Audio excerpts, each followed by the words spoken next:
The Adventures of Tom Sawyer, Chapter 3. Busy at War and Love. Tom presented himself before Aunt Polly, who was sitting by an open window in a pleasant rearward apartment which was bedroom, breakfast-room, dining-room, and library combined.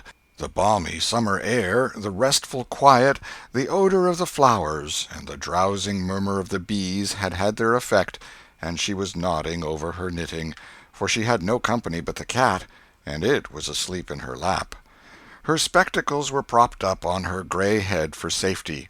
She had thought that of course Tom had deserted long ago, and she wondered at seeing him place himself in her power again in this intrepid way. He said, "Mayn't I go and play now, Aunt?" "What, a-ready? How much have you done?" "It's all done, Aunt." "Tom, don't lie to me. I can't bear it." "I ain't, Aunt. It is all done." Aunt Polly placed small trust in such evidence. She went out to see for herself, and she would have been content to find 20% of Tom's statement true. When she found the entire fence whitewashed, and not only whitewashed but elaborately coated and recoated, and even a streak added to the ground, her astonishment was almost unspeakable. She said, "Well, I never! There's no getting round it. You can work when you're a mind to, Tom." And then she diluted the compliment by adding, "But it's powerful seldom you're a mind to, I'm bound to say.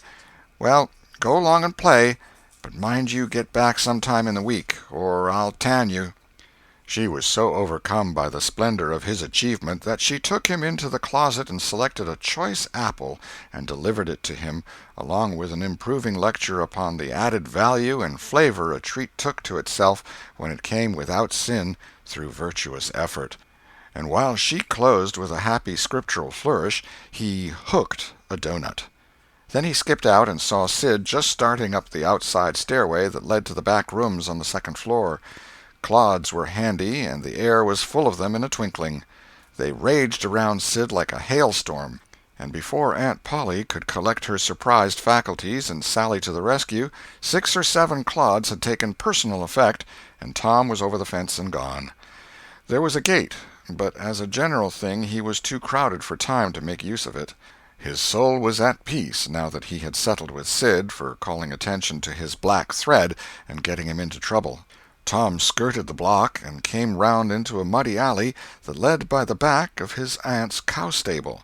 He presently got safely beyond the reach of capture and punishment and hastened towards the public square of the village, where 2 military companies of boys had met for conflict, according to previous appointment. Tom was general of one of these armies, Joe Harper, a bosom friend, general of the other.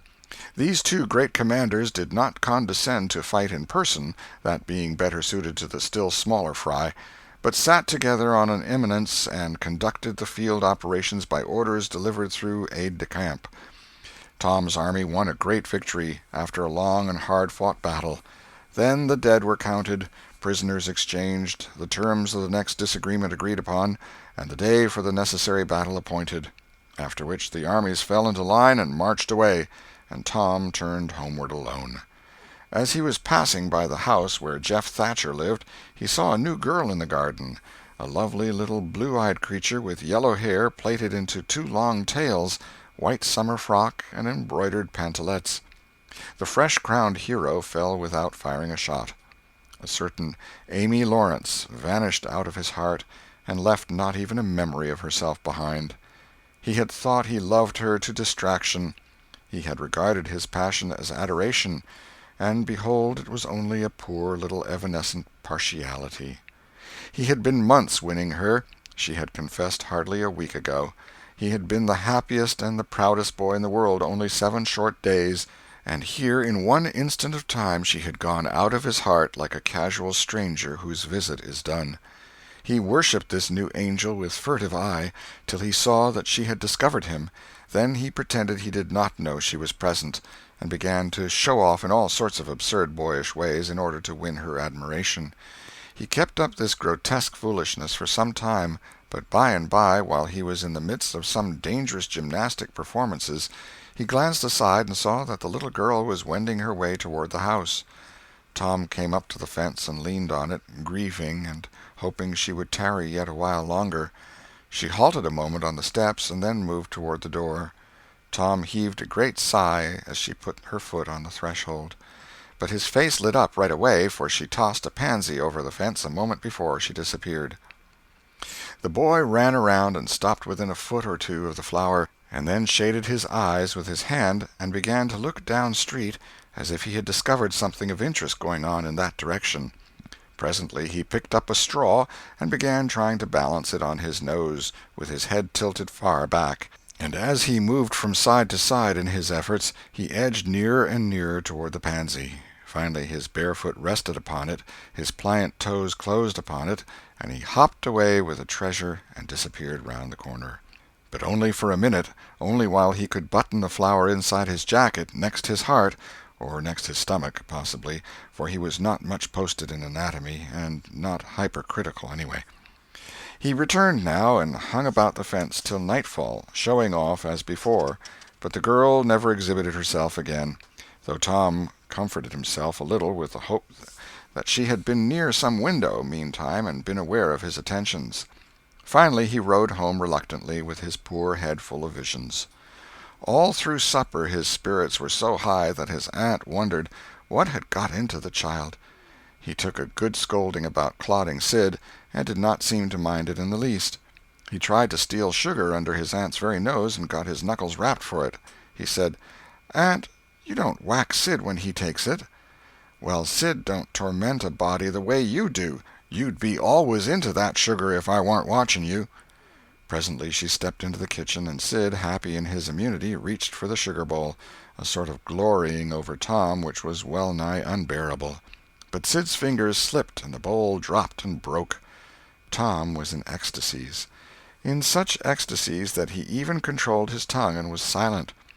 He said to himself that he would not speak a word, even when his aunt came in, but would sit perfectly still till she asked who did the mischief, and then he would tell, and there would be nothing so good in the world as to see that pet model catch it. He was so brimful of exultation that he could hardly hold himself when the old lady came back and stood above the wreck discharging lightnings of wrath from over her spectacles. He said to himself, "Now it's coming," and the next instant he was sprawling on the floor.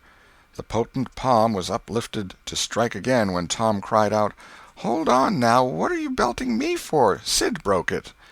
Aunt Polly paused, perplexed, and Tom looked for healing pity. But when she got her tongue again, she only said, "Humph! Well, you didn't get a lick amiss, I reckon. You been into some other audacious mischief when I wasn't around, like enough." Then her conscience reproached her, and she yearned to say something kind and loving, but she judged that this would be construed into a confession that she had been in the wrong, and discipline forbade that. So she kept silence, and went about her affairs with a troubled heart. Tom sulked in a corner and exulted his woes. He knew that in her heart his aunt was on her knees to him, and he was morosely gratified by the consciousness of it. He would hang out no signals. He would take notice of none. He knew that a yearning glance fell upon him now and then through a film of tears, but he refused recognition of it. He pictured himself lying sick unto death, and his aunt bending over him, beseeching one little forgiving word, but he would turn his face to the wall and die with that word unsaid. Ah, how would she feel then? And he pictured himself brought home from the river, dead, with his curls all wet and his sore heart at rest. How she would throw herself upon him, and how her tears would fall like rain, and her lips pray God to give her back her boy, and she would never, never abuse him any more. But he would lie there, cold and white, and make no sign, a poor little sufferer whose griefs were at an end. He so worked upon his feelings with the pathos of these dreams that he had to keep swallowing, he was so like to choke, and his eyes swam in a blur of water which overflowed when he winked, and ran down and trickled from the end of his nose. And such a luxury to him was this petting of his sorrows that he could not bear to have any worldly cheeriness or any grating delight intrude upon it. It was too sacred for such contact, and so, presently, when his cousin Mary danced in, all alive with the joy of seeing home again after an age-long visit of 1 week to the country, he got up and moved in clouds and darkness out at one door as she brought song and sunshine in at the other. He wandered far from the accustomed haunts of boys, and sought desolate places that were in harmony with his spirit. A log raft in the river invited him, and he seated himself on its outer edge and contemplated the dreary vastness of the stream, wishing the while that he could only be drowned, all at once and unconsciously, without undergoing the uncomfortable routine devised by nature. Then he thought of his flower. He got it out, rumpled and wilted, and it mightily increased his dismal felicity. He wondered if she would pity him if she knew.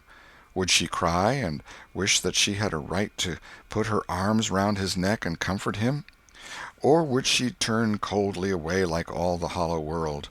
This picture brought such an agony of pleasurable suffering that he worked it over and over again in his mind, and set it up in new and varied lights till he wore it threadbare.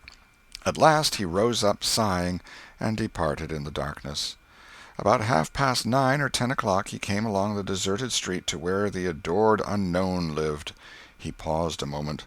No sound fell upon his listening ear. A candle was casting a dull glow upon the curtain of a second-story window. Was the sacred presence there? He climbed the fence, threaded his stealthy way through the plants, till he stood under that window. He looked up at it long and with emotion. Then he laid him down on the ground under it, disposing himself upon his back, with his hands clasped upon his breast and holding his poor wilted flower. And thus he would die, out in the cold world, with no shelter over his homeless head, no friendly hand to wipe the death damps from his brow, no loving face to bend pityingly over him when the great agony came. And thus she would see him when she looked out upon the glad morning, and oh, would she drop one little tear upon his poor lifeless form, would she heave one little sigh to see a bright young life so rudely blighted, so untimely cut down? The window went up, a maidservant's discordant voice profaned the holy calm, and a deluge of water drenched the prone martyr's remains. The strangling hero sprang up with a relieving snort. There was a whiz as of a missile in the air, mingled with a murmur of a curse. A sound as of shivering glass followed, and a small vague form went over the fence and shot away in the gloom. Not long after, as Tom, all undressed for bed, was surveying his drenched garments by the light of a tallow dip, Sid woke up. But if he had any dim idea of making any references to illusions, he thought better of it and held his peace, for there was danger in Tom's eye. Tom turned in without the added vexation of prayers, and Sid made mental note of the omission. End of Chapter 3. Chapter 4. Showing Off in Sunday School. The sun rose upon a tranquil world and beamed down upon the peaceful village like a benediction. Breakfast over, Aunt Polly had family worship. It began with a prayer built from the ground up of solid courses of scriptural quotations, welded together with a thin mortar of originality. And from the summit of this she delivered a grim chapter of the Mosaic law, as from Sinai. Then Tom girded up his loins, so to speak, and went to work to get his verses. Sid had learned his lesson days before. Tom bent all his energies to the memorizing of 5 verses, and he chose part of the Sermon on the Mount because he could find no verses that were shorter. At the end of half an hour Tom had a vague general idea of his lesson, but no more, for his mind was traversing the whole field of human thought, and his hands were busy with distracting recreations. Mary took his book to hear him recite, and he tried to find his way through the fog. Blessed are the poor? Yes, poor. Blessed are the poor, in spirit. In spirit. Blessed are the poor in spirit, for theirs. For theirs. Blessed are the poor in spirit, for theirs is the kingdom of heaven. Blessed are they that mourn, for they, for they, S-H-A. For they, S-H, oh, I don't know what it is, shall. Oh, shall. For they shall mourn.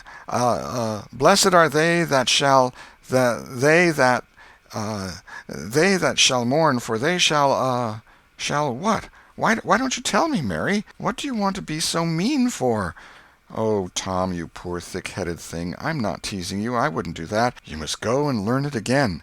Don't you be discouraged, Tom. You'll manage it, and if you do, I'll give you something ever so nice. There now, that's a good boy." "All right. What is it, Mary? Tell me what it is." "Never you mind, Tom. You know if I say it's nice, it is nice." "You bet you that's so, Mary. All right, I'll tackle it again."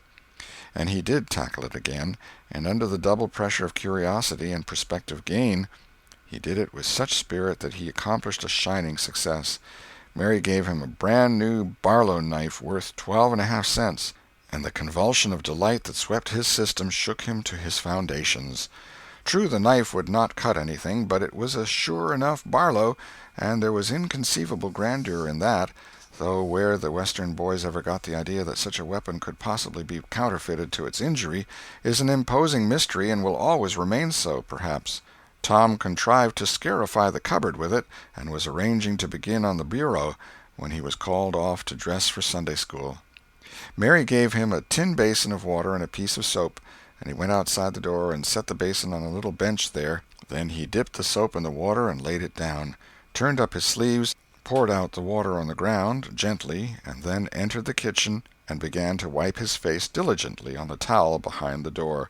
But Mary removed the towel and said, "Now ain't you ashamed, Tom? You mustn't be so bad. Water won't hurt you." Tom was a trifle disconcerted. The basin was refilled, and this time he stood over it a little while, gathering resolution, took in a big breath, and began. When he entered the kitchen presently, with both eyes shut and groping for the towel with his hands, an honorable testimony of suds and water was dripping from his face. But when he emerged from the towel he was not yet satisfactory, for the clean territory stopped short at his chin, and his jaws like a mask. Below and beyond this line there was a dark expanse of unirrigated soil that spread downward in front and backward around his neck. Mary took him in hand, and when she was done with him, he was a man and a brother without distinction of color, and his saturated hair was neatly brushed and its short curls wrought into a dainty and symmetrical general effect. He privately smoothed out the curls with labor and difficulty, and plastered his hair close down to his head, for he held curls to be effeminate, and his own filled his life with bitterness. Then Mary got out a suit of his clothing that had been used only on Sundays during 2 years. They were simply called his other clothes, and so by that we know the size of his wardrobe. The girl put him to rights after he had dressed himself. She buttoned his neat roundabout up to his chin, turned his vast shirt-collar down over his shoulders, brushed him off, and crowned him with his speckled straw hat. He now looked exceedingly improved and uncomfortable. He was fully as uncomfortable as he looked, for there was a restraint about whole clothes and cleanliness that galled him. He hoped that Mary would forget his shoes, but the hope was blighted. She coated them thoroughly with tallow, as was the custom, and brought them out. He lost his temper and said he was always being made to do everything he didn't want to do, but Mary said persuasively, "Please, Tom, that's a good boy." So he got into the shoes, snarling. Mary was soon ready, and the 3 children set out for Sunday school, a place that Tom hated with his whole heart, but Sid and Mary were fond of. Sabbath school hours were from 9 to 10:30, and then church service. 2 of the children always remained for the sermon voluntarily, and the other always remained too, for stronger reasons. The church's high-backed, uncushioned pews would seat about 300 persons. The edifice was but a small, plain affair, with a sort of pine-board tree-box on top of it for a steeple. At the door Tom dropped back a step and accosted a Sunday-dressed comrade. "Say, Billy, got a yaller ticket?" "Yes." "What'll you take for her?" "What'll you give?" "Piece of licorice and a fish-hook." "Let's see 'em." Tom exhibited. They were satisfactory, and the property changed hands. Then Tom traded a couple of white alleys for 3 red tickets, and some small trifle or other for a couple of blue ones. He waylaid other boys as they came, and went on buying tickets of various colors 10 or 15 minutes longer. He entered the church, now with a swarm of clean and noisy boys and girls, proceeded to his seat, and started a quarrel with the first boy that came handy. The teacher, a grave elderly man, interfered, then turned his back a moment, and Tom pulled a boy's hair in the next bench, and was absorbed in his book when the boy turned round, stuck a pin in another boy presently in order to hear him say "ouch," and got a new reprimand from his teacher. Tom's whole class were of a pattern, restless, noisy, and troublesome. When they came to recite their lessons, not one of them knew his verses perfectly, but had to be prompted all along. However, they worried through, and each got his reward, in small blue tickets, each with a passage of Scripture on it. Each blue ticket was pay for 2 verses of the recitation. 10 blue tickets equaled a red one, and could be exchanged for it. 10 red tickets equaled a yellow one. For 10 yellow tickets the superintendent gave a very plainly bound Bible, worth 40 cents in those easy days, to the pupil. How many of my readers would have the industry and application to memorize 2,000 verses even for a Doré Bible, and yet Mary had acquired 2 Bibles in this way. It was the patient work of 2 years, and a boy of German parentage had won 4 or 5. He once recited 3,000 verses without stopping. But the strain upon his mental faculties was too great, and he was little better than an idiot from that day forth.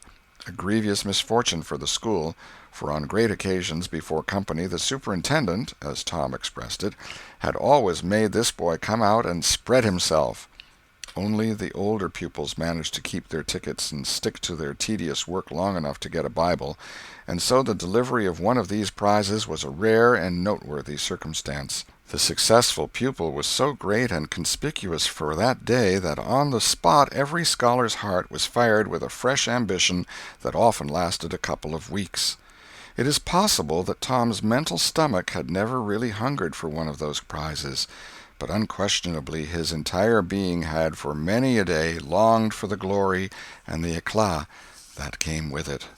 In due course the superintendent stood up in front of the pulpit with a closed hymn-book in his hand and his forefinger inserted between its leaves, and commanded attention.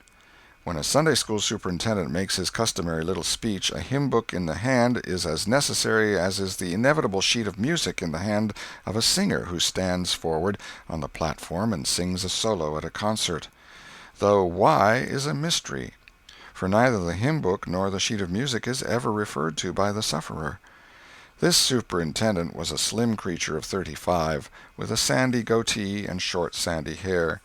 He wore a stiff standing collar whose upper edge almost reached his ears, and whose sharp points curved forward abreast the corners of his mouth, a fence that compelled a straight look-out ahead and a turning of the whole body when a side view was required. His chin was propped on a spreading cravat, which was as broad and as long as a bank-note, and had fringed ends.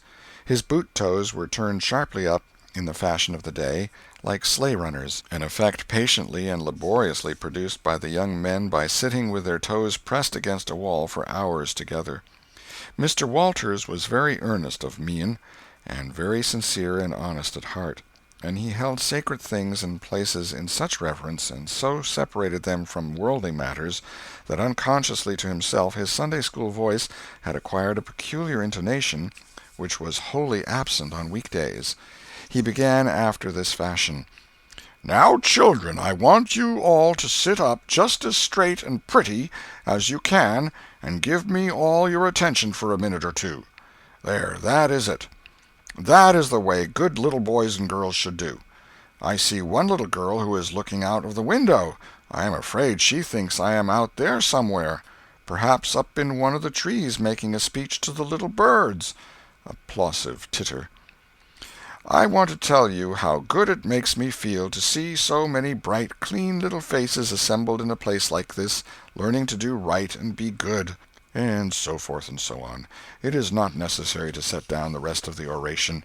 It was of a pattern which does not vary, and so it is familiar to us all.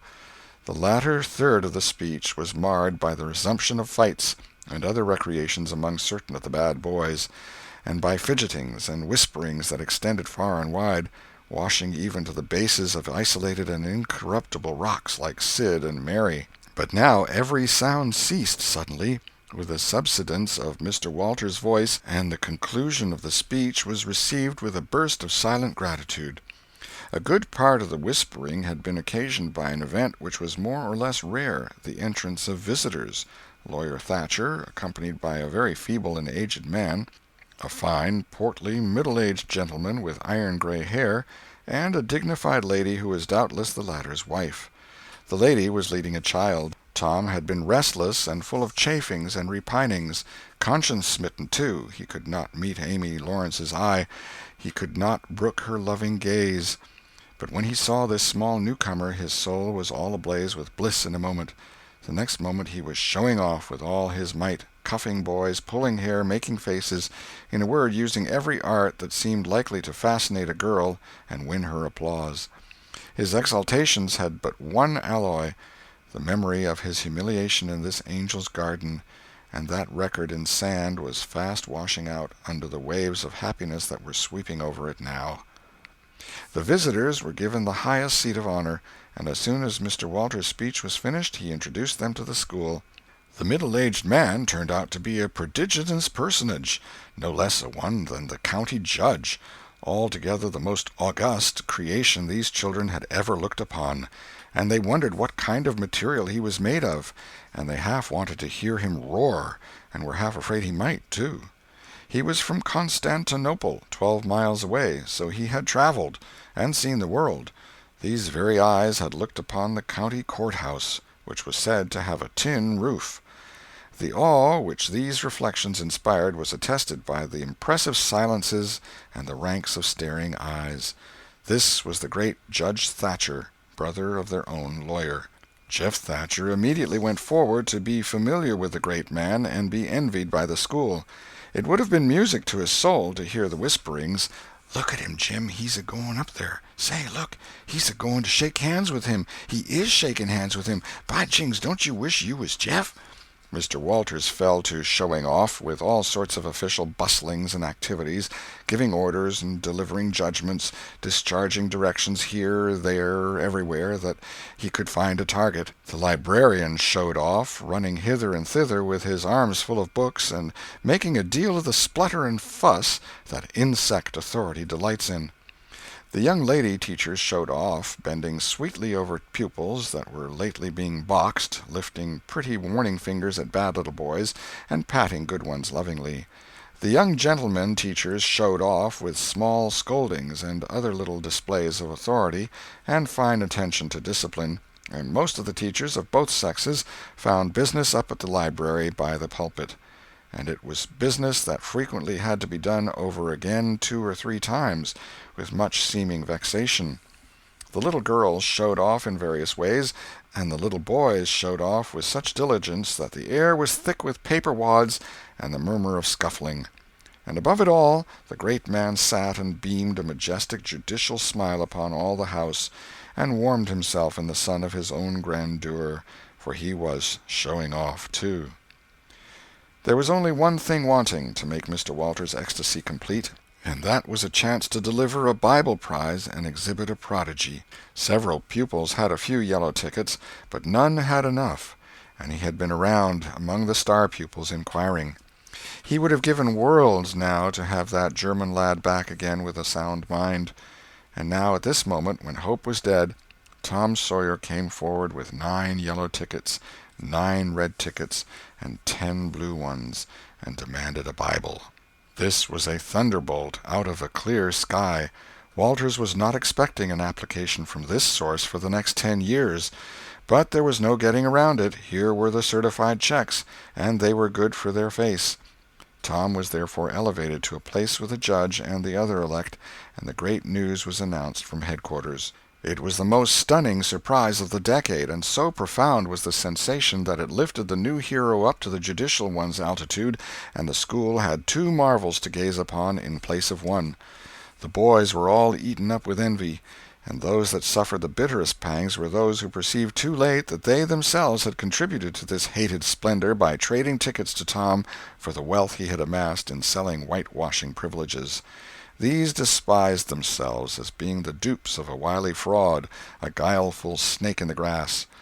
The prize was delivered to Tom with as much effusion as the superintendent could pump up under the circumstances, but it lacked somewhat of the true gush, for the poor fellow's instinct taught him that there was a mystery here that could not well bear the light, perhaps. It was simply preposterous that this boy had warehoused 2,000 sheaves of scriptural wisdom on his premises. A dozen would strain his capacity, without a doubt. Amy Lawrence was proud and glad, and she tried to make Tom see it in her face, but he wouldn't look. She wondered. Then she was just a grain troubled. Next, a dim suspicion came and went, came again. She watched. A furtive glance told her worlds, and then her heart broke, and she was jealous and angry, and the tears came, and she hated everybody. Tom most of all, she thought. Tom was introduced to the judge, but his tongue was tied, his breath would hardly come, his heart quaked, partly because of the awful greatness of the man, but mainly because he was her parent. He would have liked to fall down and worship him if it were in the dark. The judge put his hand on Tom's head and called him a fine little man, and asked him what his name was. The boy stammered, gasped, and got it out. "Tom." "Oh, no, not Tom. It is Thomas." "Ah, that's it. I thought there was more to it, maybe. That's very well. But you've another one, I dare say, and you'll tell it to me, won't you?" "Tell the gentleman your other name, Thomas," said Walters, "and say sir. You mustn't forget your manners." "Thomas Sawyer, sir." "That's it. That's a good boy. Fine boy. Fine manly little fellow. 2,000 verses is a great many, very, very great many, and you never can be sorry for the trouble you took to learn them. For knowledge is worth more than anything there is in the world. It's what makes great men and good men. You'll be a great man and a good man yourself some day, Thomas, and then you'll look back and say, it's all owing to the precious Sunday school privileges of my boyhood. It's all owing to my dear teachers that taught me to learn. It's all owing to the good superintendent who encouraged me and watched over me and gave me a beautiful Bible, a splendid, elegant Bible, to keep and have it all for my own, always. It's all owing to right bringing up. That is what you will say, Thomas, and you wouldn't take any money for those 2,000 verses. No, indeed you wouldn't. And now you wouldn't mind telling me and this lady some of the things you've learned. No, I know you wouldn't, for we are proud of little boys that learn. Now, no doubt you know the names of all the 12 disciples. Won't you tell us the names of the first 2 that were appointed?" Tom was tugging at a buttonhole and looking sheepish. He blushed now, and his eyes fell. Mr. Walters' heart sank within him. He said to himself, it is not possible that the boy can answer the simplest question. Why did the judge ask him? Yet he felt obliged to speak up and say, "Answer the gentleman, Thomas. Don't be afraid." Tom still hung fire. "Now I know you'll tell me," said the lady. "The names of the first 2 disciples were David and Goliath." Let us draw the curtain of charity over the rest of the scene. End of chapter 4.